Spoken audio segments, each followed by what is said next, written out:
I was the one like who disappointed him, but it's still there. So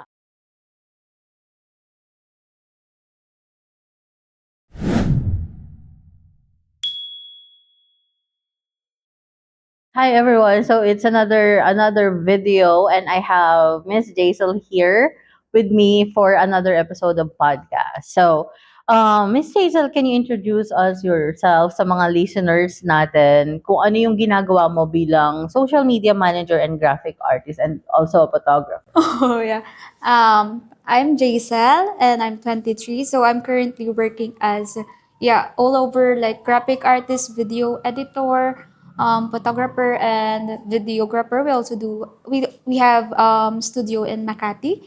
And mostly I do help brands to produce contents for their brand and also do marketing, and we also have a plan to produce an academy which is will help anyone who wants to work with as a virtual assistant or content creator. So With it. nag-virtual assistant ka rin? Yeah, yes. Coach, ganon. Yes, yes.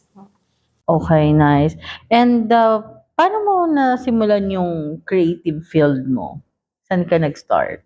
Oh, I think it was like since I was young. Cause yes, cause yung dad ko is like, we usually go to palengke every morning, and then he will like buy me what do you call this, a little coloring book, and then I'll just color it like for a whole day, and that's where it's all started. Like I do drawings, and I like pictures. I like doing videos, and I found out that like I'm such a creative person until now. I thought it was just a natural thing, because it was part of my whole life.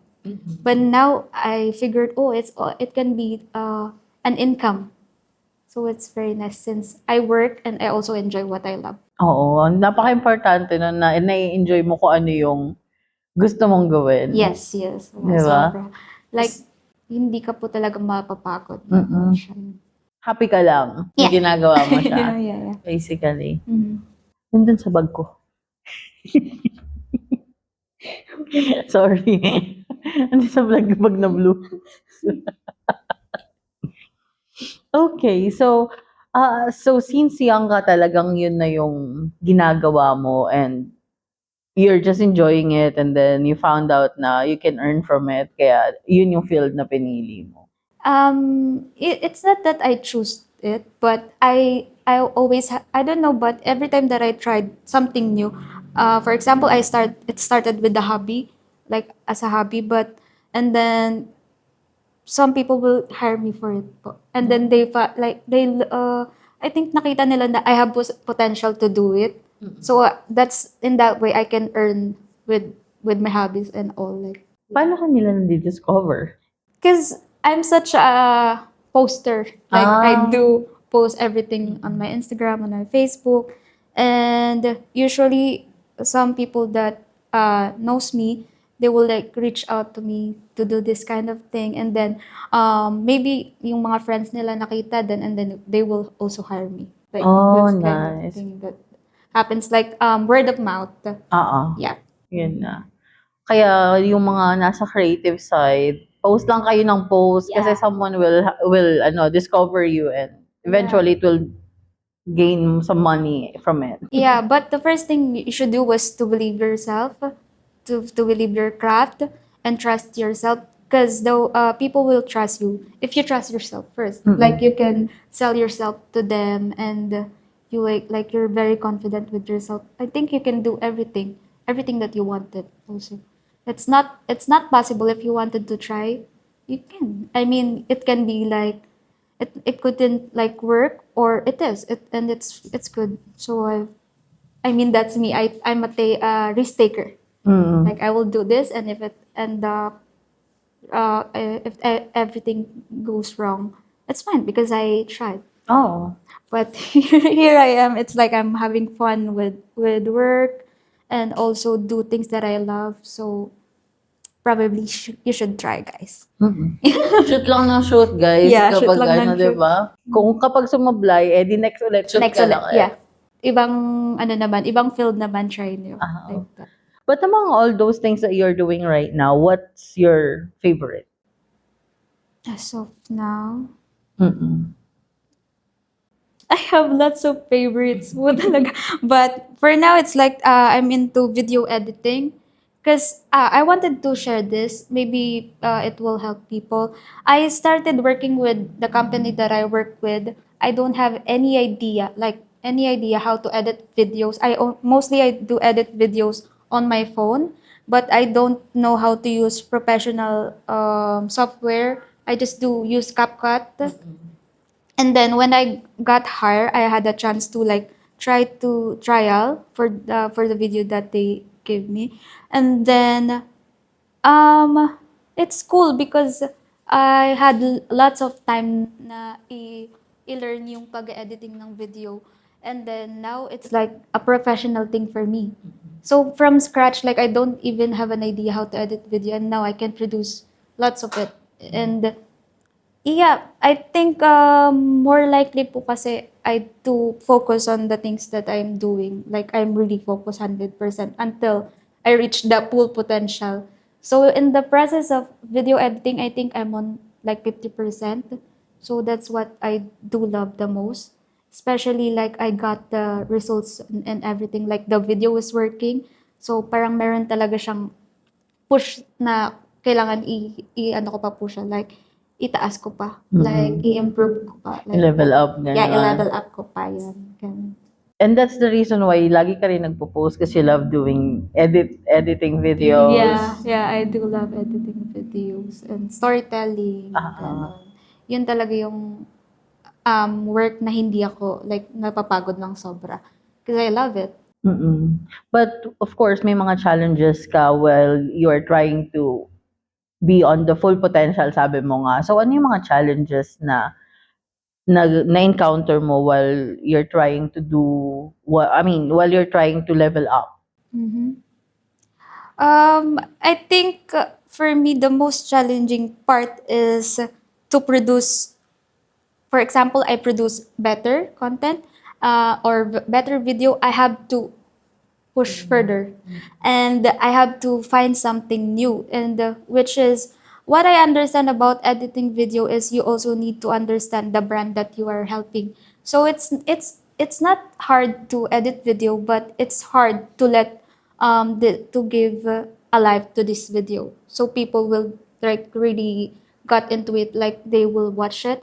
So probably ang pinaka hardest for me is how will I able to add something on it, like so people can relate, people will keep watching it. So it's like also like about the feelings. So when you're editing, it's not that you're just editing it. Oh, this looks good. This transition is good. It's like every step, every second is very important because that's the attention span. I think people nowadays when they watch video, they have like a little, what do you call this, attention span. So even like first to 3 seconds, it's very important to put efforts on it. Yeah. So mostly I feel pressure about it, and that's it. I totally agree kasi ang tawag dito, yung first 3 seconds is very crucial. When we talk about marketing. Yeah. Di ba? Yeah. Yun kasi yung kailangan ma-hook mo sila. Yeah. And yun nga, kagaya ng sabi mo, it's not just about you just editing a video for the sake you are editing it. You should put a life on it. And dapat makarelate yung mga tao. And you should have to get their attention na babalikan nila yung mga content mo. And yung attention span, very relatable ako dun kasi that's also part of the reason kapag gumagawa ako ng video, I want it short but intact yung lahat ng laman. Kasi kapag mahaba na siya, scroll up. Scroll up. Hindi na siya interesting. Oo. So it's like, it's hard to, you have this all information for them to understand, but you needed to do it for 3 seconds. And how will I able to do it po? Like, that's the main thing that I'm having a hard time to. But I think it's like, it's connected with people like psychology thing. That's what I'm trying to find out about editing. Totoo. Kaya yung mga content creation, alam ko nakaka-relate sila. Kasi sometimes yung views nila is, kapag kasi nag-fail ka na hindi mo talaga makuha yung attention nila, hindi ka na nila babalikan, di ba? So napaka-importante na yung attention nila is makuha mo agad. So how do you manage yung pagbabalance ng creative yung mga creations mo plus yung mga demands ng clients and yung online platforms? Oh, okay. As of now, since last month, when I'm doing content creation, it's about what our clients want. But now I have a chance. I have given a chance to just produce a content which my ideas. And then now I just found out this recently that it's not that you're not good at making contents or the message is not good, but also you have to work with different platforms, like they have different, so the algorithm will push yun. Parang yun po yung pinag-aaralan ko, how algorithm works in Instagram, YouTube, and TikTok. And then, yeah, you can have like a really nice professional videos, but still not, it's not gonna work because those platform will not push it because they have specific thing that they are aiming to. For example, Instagram, I heard that they mostly push through the contents where people use green screen and then just them. So mostly they engage with that kind of thing. So content creation isn't just about producing a good or beautiful videos, but also you have to know what is how the strategic platform works. I don't know if it. I think it's called PAC or yeah, like I forgot about it, but it's called PAC. So I was trying to learn it also. But most I would say um when some I didn't get any demands at all because the way I present myself is I'm always confident. Like I'm gonna make this work and you don't have to worry about it and you just have to check it, and if something wrong I can definitely like edit it again or produce it again. But the main thing is you just need to trust yourself in everything that you do. The way in that way they will let you do your thing. And it's more enjoyable because you're not following anyone. Oo. Yes. It's on your will kung anong gusto mong gawing context nung content mo. Yeah. So how is it working? So you like work with a brand and then they just give you the product and then ikaw yung nagko-conceptualize and everything? Yeah, more on I mean most people don't do that. They just, for example, you're in a photography, you just take picture and we have all the ideas. But for me, from the start, from planning and Scratch. everything, from editing, I do it not because they wanted to, but that's how my brain works. Because I think I can really produce this kind of idea of mine if I was the one who is in charge Oo. of it. Like people can help me, but most everything I do plan it from the scratch. Oo. O kasi parang ikaw yung gagawa nung pinaka-transitioning in every step. Yeah. So, you are in charge in everything. So, you're in charge of the output then. Yeah. Di ba? Yeah, because you want to produce something. If people see those, I mean, if they saw the pictures, and I couldn't promote it very much if I'm not satisfied with the result because that represents me, right? So I wouldn't want to be like with a really touch of mine because that's how I present myself to them. That's true. And so far, ano yung pinaka-fulfilling na project na nagawa mo? As of now, probably I have this story. I don't know if it's okay. I will tell it. It's a like a short story. So we just recently opened up a branding photography studio that helps creators and brands. And I never thought that I can convince people after that meeting. So I had a meeting with this specific brand. I worked with them in the past as their UGC. So I make videos and then they just gonna send me some perfume and little TF, and then that's it. And then I negotiate with him, the owner. It's called Galarda Perfume. I negotiate with him like maybe we can use your brand for our studio, and it's a like X deal, no payment needed. And then we had a meeting in person, and I do try to convince him to have like a little talent fee for the both for the team. And I never known I can convince someone to do it, because I'm for in that time I don't trust myself at all. I trust myself to produce good pictures, videos, but I don't know if I can ask someone to pay for it. But I realized no, they have to pay for it because I put lots of effort on it. So when I presented myself, I was like, we were talking for almost 2 hours, and we end up negotiating not just for the photos, but they asked me to do their marketing, like handle their social media. So that's the most fulfilling part.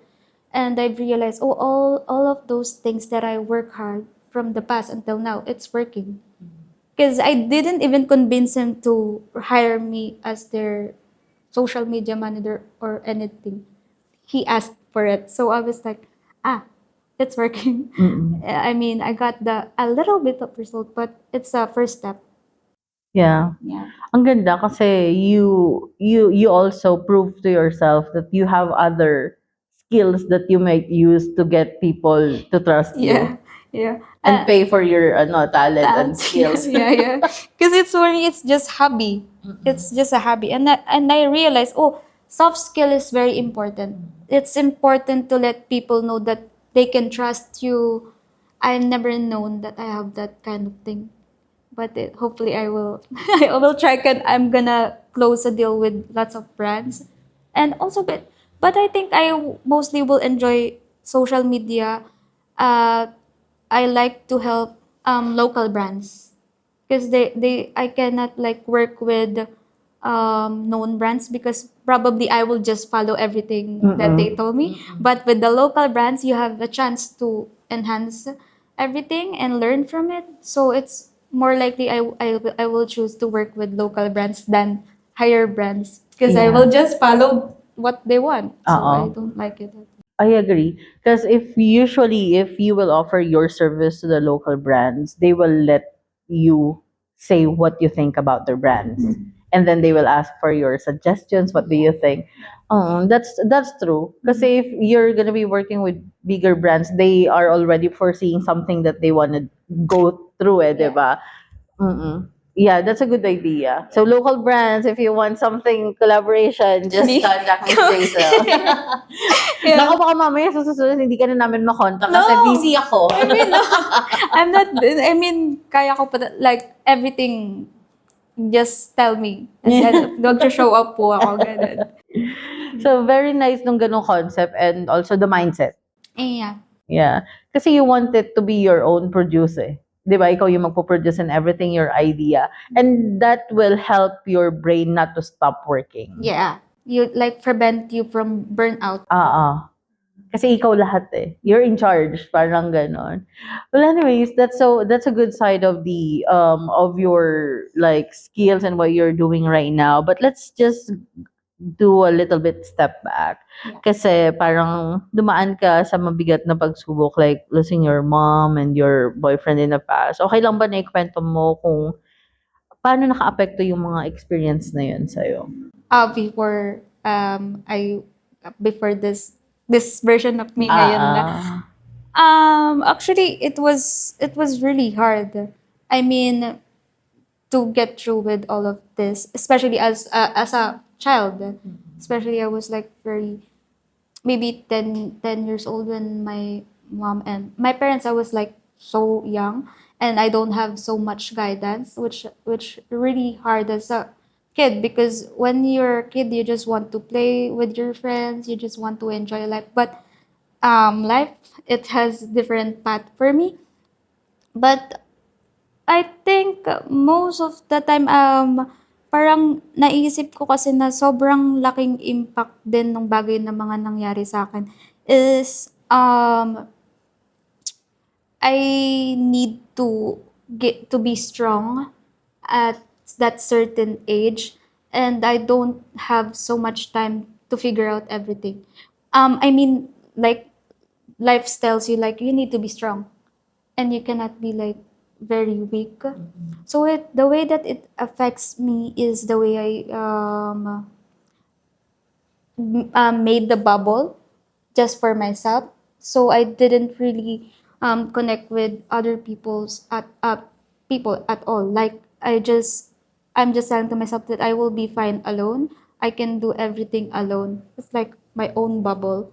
And I that's also why maybe I got so busy, or I invest myself in creative things, because that's how I distract myself.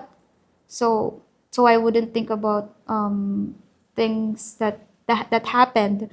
But most of the time, I think for now I didn't view it as a negative. I'd never view it as a negative, but a chapter of my life. So it's for example, we people, we have our own books, and those things that happen, it's just maybe around chapter 1 to chapter 5 of my life, and I still have lots of chapter of me. So um it's just a part of my life where that helps me to be strong. And also, maybe I got this strength. It's weird. It's weird because I grew up with not so religious family. Family. I've never, no one, um, no one teach me how to pray, or who God is, like no one. So I grew up with just with the negative people also, and it was hard. That's why maybe I put bubbles in myself also. And then there's this certain time where I was on my way home from work, and I said I just want to go to church. And it's Sunday, and it's not currently 9 p.m. So what would I do sa church? And then pumunta po ako dun sa church, and I was trying to pray and to be thankful for everything. And then suddenly I have this, like, I cried a lot. And I don't even understand why. Like, so much, I cried so much. And I was like, oh, what is happening to me? I can't stop. Hindi ko po siya talaga mapigilan.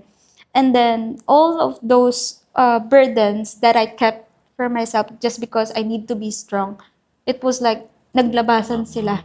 And I was like, oh, nagtatago lang pala sila. Like, they're still here. I thought they're gone. Like, I was strong. I'm good. Like that.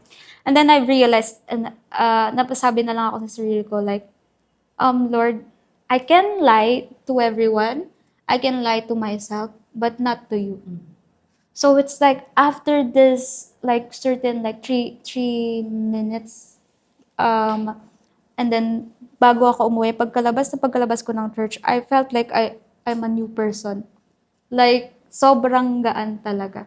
And I think most of people would think, if narinig nila yung story ko, for them it was so bad. It was tragic. It was like that. But for me, it wasn't. I mean, it helps and shapes me about like who I am right now. And I felt so, for me, I felt so lucky to experience this, because there are types of people who is into like negative, or they can't handle their emotions, because just because they didn't went on the same path as me, because they grew up with like with a good family, with some guidance like that. But as for me, I don't, I just figure out everything by myself. And also, just wanted to tell to people, maybe they would not, some of them will not agree to me, but I figure that it's important to um, add God to your life, because it's really changed everything. Once that you add God to your life, it's like there's nothing could go wrong. Even if I'm facing this storm, I know that in the end I will be fine. So I think for most people now, they turn like very, they will be in like depressing moments. It's because there's no one to turn to. Like, they were expecting people to take care of them, and if they not, they will be they will be more depressed. But with God, when you reach out to God, it's like you don't have any answer, but you have the peace. So that's how I get through it most of when I was thinking that situation. Ganun ko po siya na lampasan.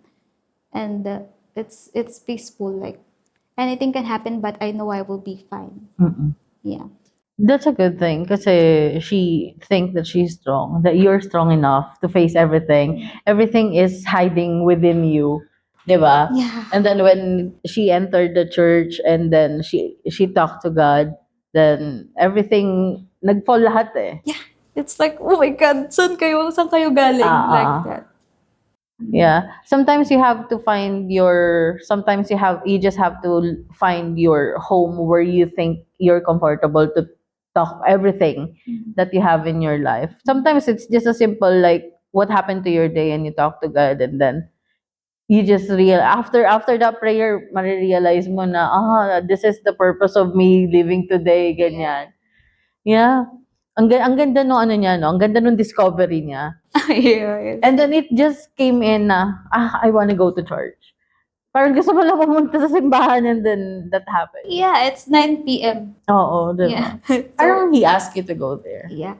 It's like it was the time that I need to seek him without me knowing. Oo. Yeah.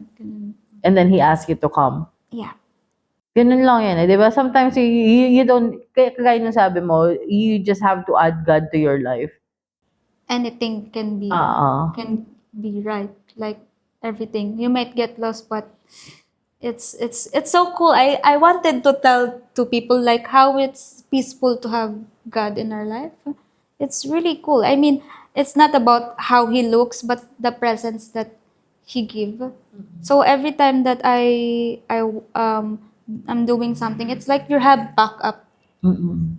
Backup that will not disappoint, that you will not disappoint you at all. Because if we say we have this person as our backup, every people is not perfect and they can disappoint you in different ways. But with God, it's not. It's just you trusted him. Actually, I was the one like who disappoint him, but it's still there. So it's fine. So I would really recommend. I mean, but I would not because I think there is a way. Merong way si God to seek. Parang meron siyang ibibigay na way para isik mo siya mismo. Mm-mm. The way that I am. No one convinced me like, magdasal ka, you go church, ganon. Yung nangyayari sa akin yun, walang nagsabi sa akin na pumunta ka ng church o magdasal ka or what. But I just seek Him. I mean, by myself. So, probably if people don't have God in their life, God will make a way, A way. For them to seek Him. Mm-mm. So I will not convince. Kailangan niya mong dumaan sa hard way. Maybe ganun. Same sa akin. Yeah. And dumating ka daw dun sa time na surviving ka lang and not living. What's the concept of Yeah. Yeah, what it happened? was like around 2023. Yeah. It was the time that I lost my 8 years boyfriend. So it was like the moment that I'm trying to remember the thing. I was like for a whole year, it's like life doesn't make sense to me at all. Like I am so mad about like a simplest thing. If for example, marinig ko lang yung tweet ng ibon, I felt like, what, bakit yun may buhay and then sila wala? And ang akala ko, I thought that when you're in your depression state or you're very sad, you feel sad. But for me, when I was in that moment, it was blank. Like you don't feel anything at all. You don't feel sad, you don't feel angry, you don't feel happy, anything. It's like you're surviving. And you can control even your body or your mind. You just want to sleep, you try to sleep. And it doesn't make sense. Because I thought when I was young, when I'm so sad, I mean, when you're sad, you can be happy, right? But when you feel nothing, what will you do?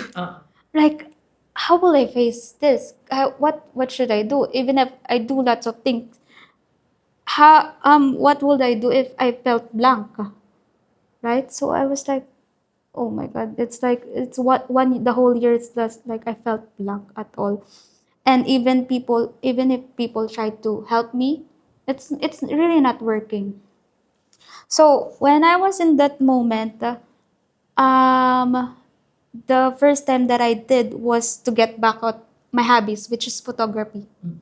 So when I started doing it's cool because my first client in photography has the same story as me. My first client, like my first day, um, she was also she lost also her boyfriend, and the thing is, can I tell the story about it? Yeah. So it's like to have context. So the first time that I tried to explore after that, after 1 year of like just be in my bed, like no, I don't want to really socialize. But after that, I after 1 year, I tried to work in photography studio, and my first client has the same story like me, but much worse. So for me, I lost this my boyfriend for 8 years, but we're together. We are together. I He died in front of me. I hold him. But the client that I have is her name is Rhoda. He also lost his boyfriend for 7 years. But the thing is, it's COVID time, and they both have COVID. So the his boy her boyfriend died, and she can't even hold him, and no one can go near her because she has COVID. She was like 7 days in the just how do you call it? I forgot. Yung ang tawag dun, yung kapag may COVID ka, i-isolate ka muna, oo. Isolated ka. So parang yung boyfriend niya po like died, and she was isolated, and no one can comfort her just in text. And he was like he can hold her boyfriend but in ash, like Oo. he cannot even see that person, like he cannot she cannot like grieve. So I was like, even that thing happened to me, I mean, I still have chance to hold that the my boyfriend. I still have a chance to hold him, and people can come like hug me and tell me that everything is okay. But for her, it's different. It's different. Like, how will I able to view myself, what happened to me as negative when there's this person in front of me who is much worse. Mm. So, and she was like, she was grieving for almost 3 years. And for me, it's just 1 year. And I was so lucky because I was surrounded with good people.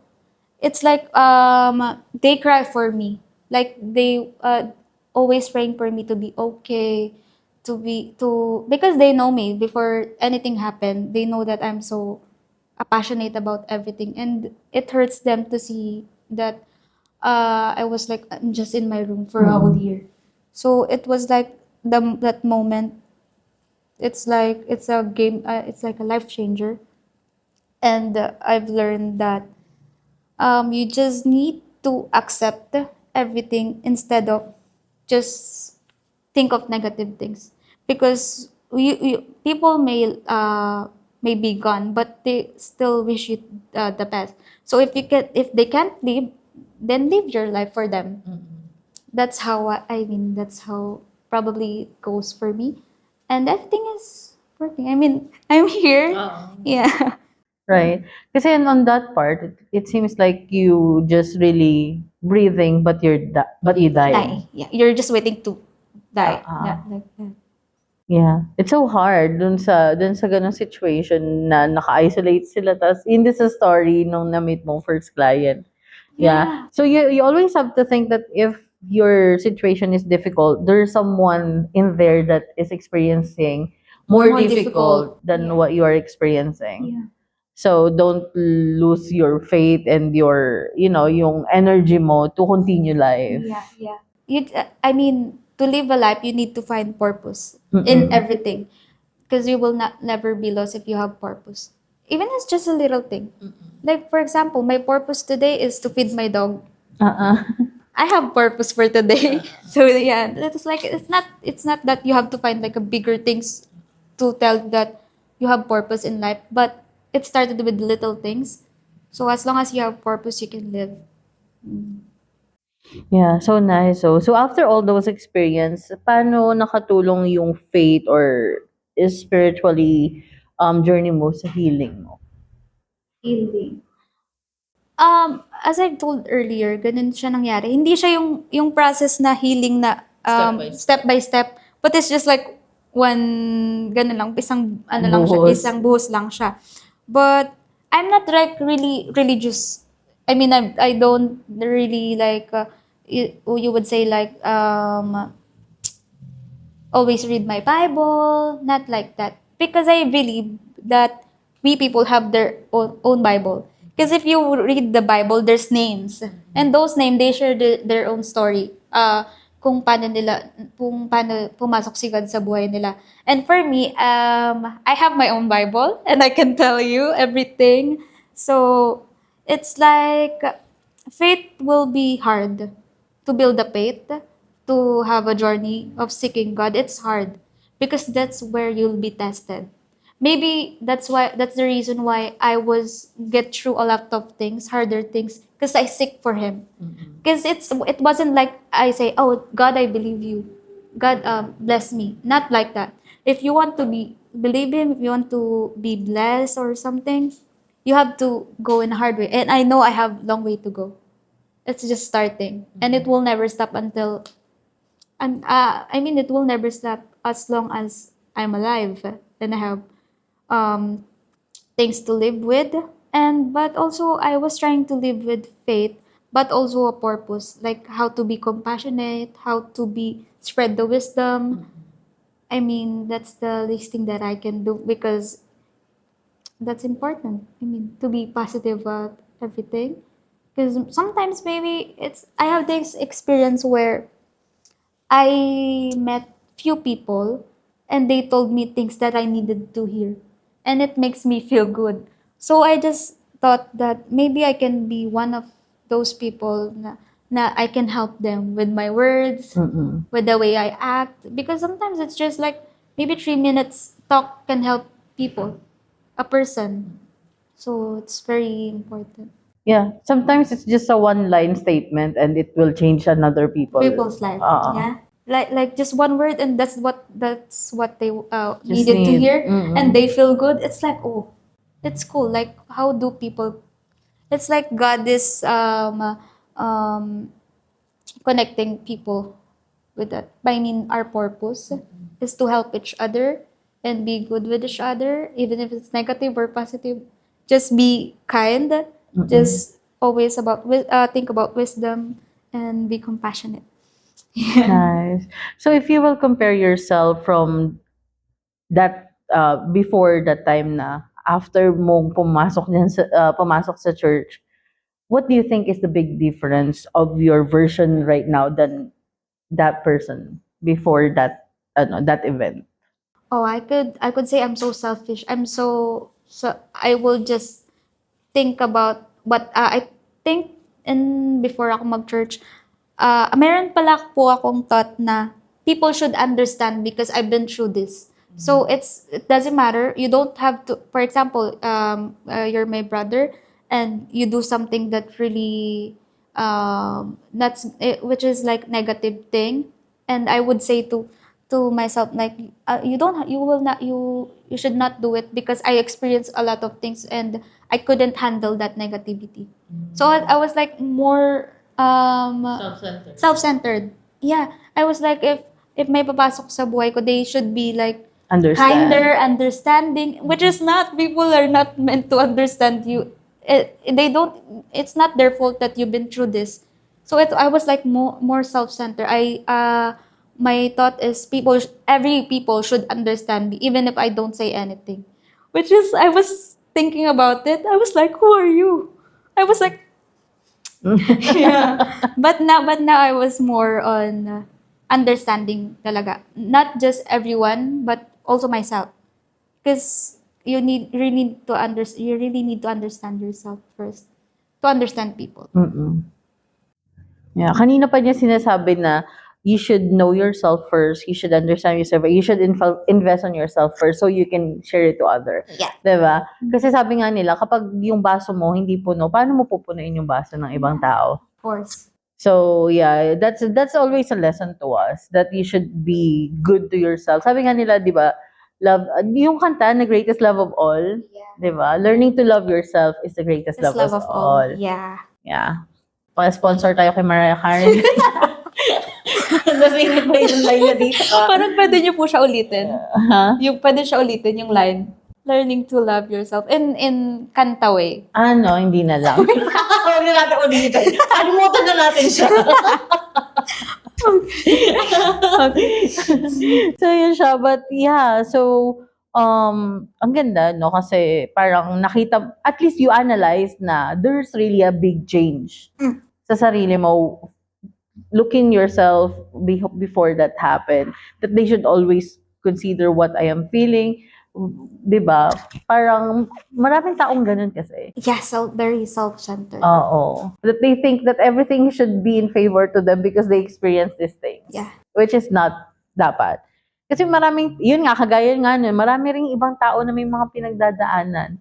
So you should also always be, dapat maging mabait ka lang kahit kanino kasi you should consider na hindi lang ikaw yung may pinagdadaanan. And dapat magtulungan lang. Well, you mentioned earlier that you shared wisdom to others and merong mga ganun tao na nakapag-influence sa'yo kaya na medyo nabago yung perspective mo sa life. So, communication is also a key. Yeah. If you will share something that you think you can help others, why not?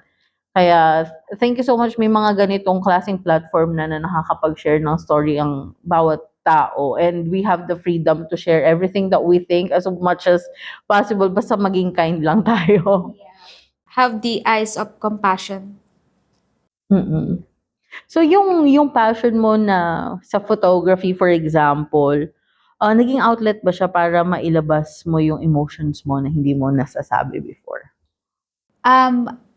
Maybe yes, but not with the brand for the brands, but for myself. So most of the time I do video and picture for myself. So that's where I like add my emotion to it, like yung passion ko, Express. yeah, ma-express ko yung sarili ko because I cannot add it with the brands, but for myself. So I every time that I magbe-birthday ako, I do produce videos that it's really me, like how I felt. So nice. So dun mo na siya na-express because there are like photographers like yung mga street photographers that they capture moments sa iba kasi they think that it is like also an illustration of their emotions Yeah. and then themselves ganon. Ayun. So far, ano yung maipapayo mo sa ibang tao na dumaan din sa grief na pakiramdam nila is nasa survival mode lang din sila? It will be harder today, tomorrow, or the next week or the next month, but if you, God is always have plan for you, and you will look back to this moment and see how strong you are. So just reach out, pray, and find purpose in life. Because I might say lots of steps, Mm-mm. but that doesn't work at all. So first thing is understand the pain, feel it, because you have to process everything. But yeah, either way you will find a way. Everything can be good. I mean, look at me. Hi. I can see her, she's so, parang, you're a happy person. Is that you before? Or this is also a change? I am. I'm not like you. What would you say? I'm not like a happy person, like so much energetic, but more on positive way. More on positive way, and I find it really cool. Yes po. Then, baka happy na to. Happy talaga siguro tawag dito. I'm not just used to it because everything that happens, but yeah. Kasi ang light ng ano niya, ng energy niya, 'di ba? Super light. So, if ever na parang if ever you had a chance to talk to your mom and to your boyfriend na lost mo, what do you think they will say about your progress now? Oh, they are so proud of me. I mean, I lost them, but here's the thing also. We may lost people, but they did not choose it. Mm-mm. It's God's way also. So I would say they are so very proud of me. And yeah, they love me. I mean, I can think of any of it as long as like I know that they are so proud. And yeah, that's it. Nice. Well, let's talk about your plan. So, what's your dream pa ba or projects na gusto mong i-pursue na nabibigay sa'yo ng sense of living ulit? Oh, I since I worked a lot like for a whole year. I wanted to meet new people, like they're interesting people, and like just have fun with them without thinking work. So that's the list that I want, one of my list. But I also had like I just want to tell this because yeah, I'm telling to people that I'm good in everything, but I just found out this maybe 3 days ago because I was with my church mate, and then I was telling to myself that the one that I told earlier about my past, I'm gonna close it now, okay, in front of you, and I'm looking forward to what's next because that doesn't define of who I am. It's just a part of my life, and I can show lots of cool things about me. So yeah, I'm closing that chapter, and that maybe this is the last time I will talk about it About it. because it's not negative. It's just a part of me, but there's a lot. I don't want to be viewed as someone who is like who been through that thing. So yeah, I'm looking forward for a new version of myself that can be really me because it doesn't define me. I mean, the past would not define me. Everything. I have something to look forward. Yeah. Are you thinking of creating an event about that plan or The what do you mean? yung meeting other person and just do things? I actually wanted to try it, but I'm not sure. I'm not sure yet because I can be crazy about planning events. Lista. Or also an event creator and then we can help you like if you have the concept and everything then we can help you do things ganon. But it will be hard for you guys. I mean, I have a lot of crazy idea, but I wanted to like meet interesting people with the same things. Like you can enjoy and you can be friends with them. Yun. Then same passion, Same passion, yeah. right? Yeah, super cool nun kasi 'di ba you always like you can attend a convention or an events like that na pare-pareho yung interest and then you can share thoughts and ideas and then create a bigger. Yeah, and then help each other to grow. Yeah, I would want that. Pag may event po kayo, invite niyo lang ako. Sure, pakilista lagi si Miss Yeah, Jason malista sa mo ako. listahan. Thank you. But anyways, you said earlier that you are closing this chapter. So guys, this is the last version of This is the last version of of story. story of Jacel's past because I'm gonna be new Jacel. Super nice. So ano na lang yung, lastly, ano na lang yung maiiwan mo dun sa mga, gusto mong iwan, dun sa mga listeners tungkol sa creatives, faith, healing, and the challenges? Anong encouragement or empowerment ang masasabi mo sa kanila?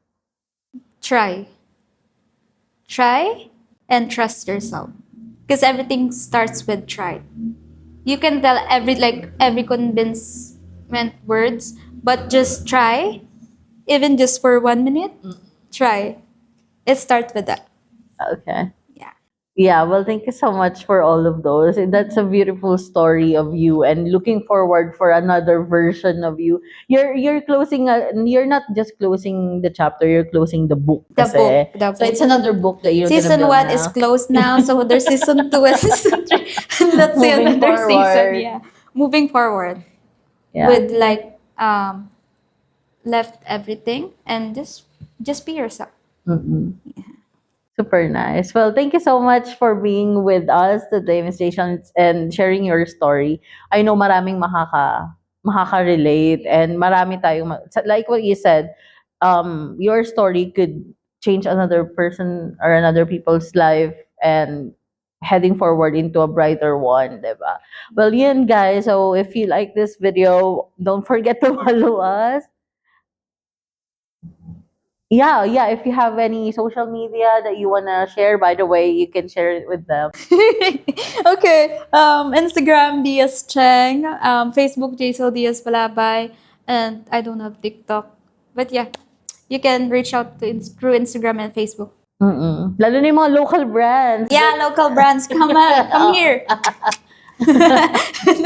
All right. Well, thank you so much again, Miss Jaisal, and see you on the next video, guys. Bye-bye. Bye.